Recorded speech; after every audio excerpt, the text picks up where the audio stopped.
Hello friends, अगर आपको ऐसा लगता है कि हिप रिप्लेसमेंट सर्जरी के बाद लाइफस्टाइल रेस्ट्रिक्शंस हो जाएंगी या आपको सारी जिंदगी मेडिसिन खानी पड़ेंगी, तो ये वीडियो आपके लिए है।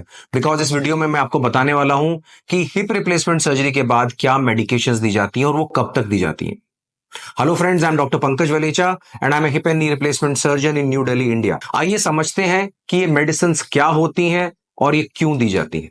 तो इन मेडिसिन को हम रफली 5 पार्ट्स में समझ सकते हैं।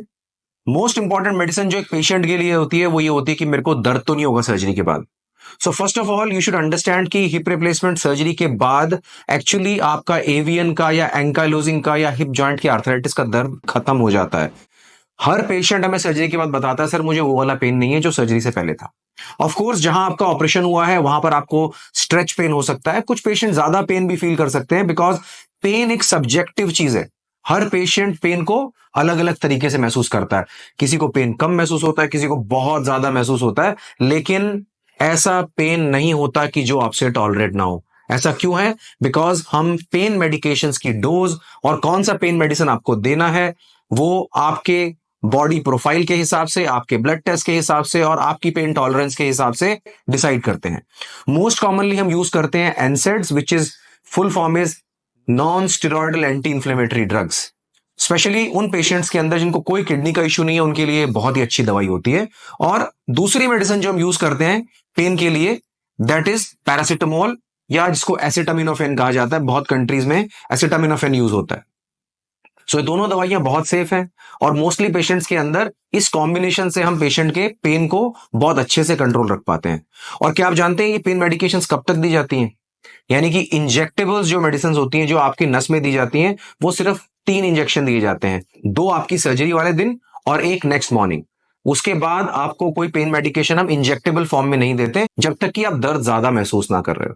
सो कैसा रहेगा pain medication, which is most important part? पहले 3 डोजेस इंजेक्शन के फॉर्म में होंगे और फिर हम आपको टैबलेट्स पे स्विच कर देते हैं और मोस्टली पेशेंट उसके बाद कंफर्टेबल रहते हैं।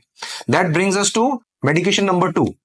जिन पेशेंट्स को किडनी का प्रॉब्लम होता है, जिनको हम एनसेड्स नहीं दे सकते हैं, यानी कि non steroidal anti inflammatory drugs नहीं दे सकते हैं, उनको हम देते हैं ओपियोइड्स। और इंडिया में जो सबसे कॉमनली मेडिसिन यूज होती है दैट इज ट्रामाडोल। ये मेडिसिन अच्छे से पेन कंट्रोल देती है। हम इसको mostly twice in a day देते हैं, लेकिन इसके साथ साथ हम एक और मेडिसिन देते हैं जो कि नोजिया और वॉमिटिंग को कंट्रोल करती है। बिकॉज कुछ लोगों को इस मेडिसिन से उल्टी का ध्यान हो सकता है या एक्चुअली वॉमिटिंग हो सकती है।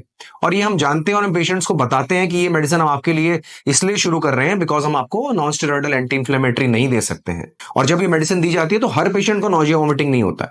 जिनको होता है उसको मैनेज करने के लिए हम एक मेडिसिन और ऐड करते हैं इसके साथ। ठीक है, so these are first 2 medicine. But हमारे हिसाब से, एक सर्जन के हिसाब से, सबसे इंपॉर्टेंट मेडिसिन होती है एंटीबायोटिक। बिकॉज एंटीबायोटिक इन्फेक्शन को प्रिवेंट करता है। इट इज आपका जो हिप रिप्लेसमेंट हमने किया है उसके अंदर किसी तरह का बैक्टीरिया ना ग्रो कर जाए, इसके लिए एंटीबायोटिक दी जाते हैं। और कितने शॉट्स दिए जाते हैं? Mostly primary hip replacement surgery में, जिसको हम फर्स्ट टाइम कर रहे हैं, उसके अंदर सिर्फ इसके भी 3 ही आईवी एंटीबायोटिक शॉट दिए जाते हैं, 2 सर्जरी वाले दिन और 1 नेक्स्ट मॉर्निंग। और उसके बाद पेशेंट को आईवी एंटीबायोटिक नहीं दिए जाते। Okay, so that brings us to the medicine number 3, which is antacid.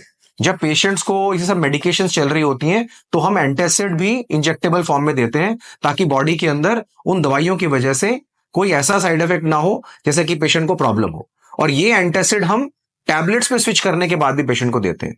Commonly used is injection of pantoprazole, जो कि सबसे कॉमनली यूज होता है। और भी मेडिसिन अवेलेबल है, तो जो मैं आपको मेडिसिन बता रहा हूं ये मेडिसिन डिफरेंट नाम से भी अवेलेबल हो सकती है आपकी कंट्री में, और डिफरेंट सॉल्ट भी यूज किया जा सकता है जो कि इन दवाइयों जैसा होता है। And the medicine number 4 is blood thinner. ये बहुत इंपॉर्टेंट है अंडरस्टैंड करना कि हर हिप रिप्लेसमेंट के पेशेंट को खून पतला करने की दवाई, जिसको कि ब्लड थिनर कहते हैं, वो दी जाती है ऑपरेशन वाला जिस दिन आपका ऑपरेशन हुआ उसी रात। ठीक है, कुछ घंटों के बाद हम ब्लड थिनर शुरू करते हैं, क्योंकि पेशेंट का एक्टिविटी लेवल उतना अच्छा नहीं होता है सर्जरी के बाद। ऑफ कोर्स हम पेशेंट को सेम डे चला देते हैं, कुछ घंटों में चला देते हैं, और वो नसों के अंदर खून के जमने को प्रिवेंट करता, होने से रोकता है। पर ये एक तरीका है। दूसरा तरीका है हम पेशेंट्स को स्टॉकिंग्स या पैरों में टाइट जुराबे पहनाते हैं, स्पेशली उन पेशेंट्स को जिनको दिल्ली में ऑपरेशन करके बाय एयर कहीं जाना है, या जिनको लंबी जर्नी करनी है, बाय ट्रेन बैठा रहना है जिसके अंदर, तो उसके अंदर भी ये स्टॉकिंग्स बहुत हेल्पफुल होती है। लेकिन ब्लड थिनर भी हम साथ में देते हैं। ये इंजेक्शन होता है जो कि स्किन के नीचे दिया जाता है, सबक्यूटेनियस दिया जाता है, और ये हमारे खून को पतला रखता है ताकि नसों में खून क्लॉट ना हो। ठीक है। And number 5 is medicine to take care of constipation. Because बहुत सारे पेशेंट जब मूव कर रहे होते हैं उनको टॉयलेट सीट पे बैठना थोड़ा सा डिफिकल्ट होता है, बिकॉज ऑपरेशन की जगह पे स्ट्रेच फील होता है, तो उनको हम ऑपरेशन वाली रात से एक स्टूल सॉफ्टनर शुरू करते हैं जिससे कि मोशन पास करना इजी होता है।